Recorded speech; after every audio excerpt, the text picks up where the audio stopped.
Hi everyone, for my last lecture, I'm going to be giving you tips on maintaining an old car, specifically a 1974 GMC Jimmy, which me and my dad work on. So we're going to be changing the air filter, so first we're going to pop the hood. Okay, so this whole thing is the air cleaner, and this mesh part specifically is the air filter. So air passes through that into the engine where it mixes with the gas, and that basically powers the car. And so when the air filter becomes clogged, obviously the air can't reach the engine, so the car doesn't perform as well, which is why we need to change it pretty frequently to keep the car doing well.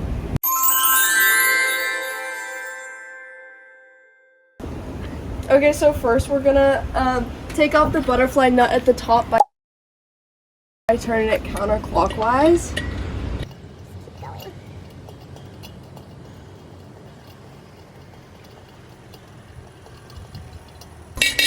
And then we'll take this whole part off and just place it on the side.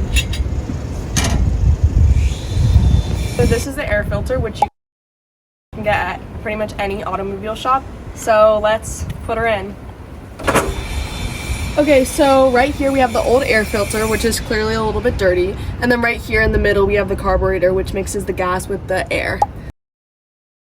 So we're just gonna take that part out and put that right there.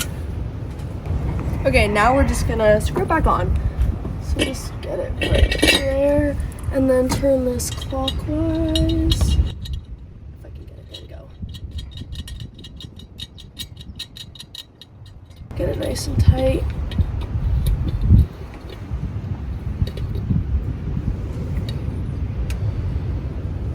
Okay, now let's start the car and make sure it's running well.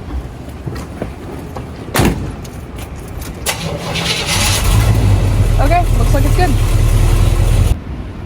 Just like taking care of your body, you need to take care of an old car, and for just $20, you can keep your engine running smoothly. So now you've seen how to replace an air filter. It's a small, simple task. One clip here, one screw there, and it's done. But even a small task like this can teach you a lot about cars and about life. That filter is how your engine breathes. If it's dirty, your engine works harder, burns more fuel, and wears out faster. Replacing it isn't just maintenance. It's preventing bigger problems down the line. Old cars, in particular, won't take care of themselves. They survive because someone pays attention. Someone listens to the noises, checks the fluids, tightens loose parts, and replaces things before they fail. And that's the first lesson they teach: patience. Old cars can't be rushed. You can't force a seized bolt or make a stubborn engine warm up faster. You learn to slow down, pay attention, and work steadily. That patience carries over to other parts of life: studying, building skills, and even relationships. The second lesson is listening. Cars communicate if you know how to hear them. A rattle, a squeal, a click, they all indicate something is wrong. The same principle applies outside the garage. Problems usually give you signs before they become serious, and learning to notice small details helps prevent bigger mistakes. Third, they teach thoughtfulness. Maintaining a car isn't just fixing things as they break, it's thinking ahead. If you would ignore a worn belt, it might break at the worst possible moment. If you check the tires and fluids regularly, you avoid preventable problems. It's about understanding cause and effect and realizing that small actions matter. Fourth, discipline and consistency. Cars don't get better if you ignore them for weeks. Oil, belts, hoses, tires, old cars need regular attention. The same is true in life. Good habits, steady efforts, and small, repeated actions often matter more than dramatic gestures.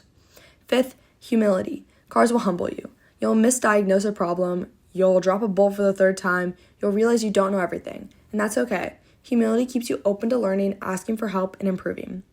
Sixth, confidence through understanding. When you correctly identify a problem and fix it, you earn confidence. Not arrogance, real confidence that comes from knowing you can handle challenges. That confidence carries over to other areas of life: work, school, relationships, and anything that requires problem solving. Finally, attention to detail and responsibility, the most important. Old cars don't forgive neglect. A skipped check, a worn part left unattended, and suddenly small problems become expensive, dangerous ones.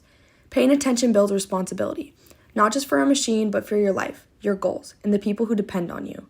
All of these lessons, patience, listening, thoughtfulness, discipline, humility, confidence, and responsibility, start with something as simple as replacing an air filter.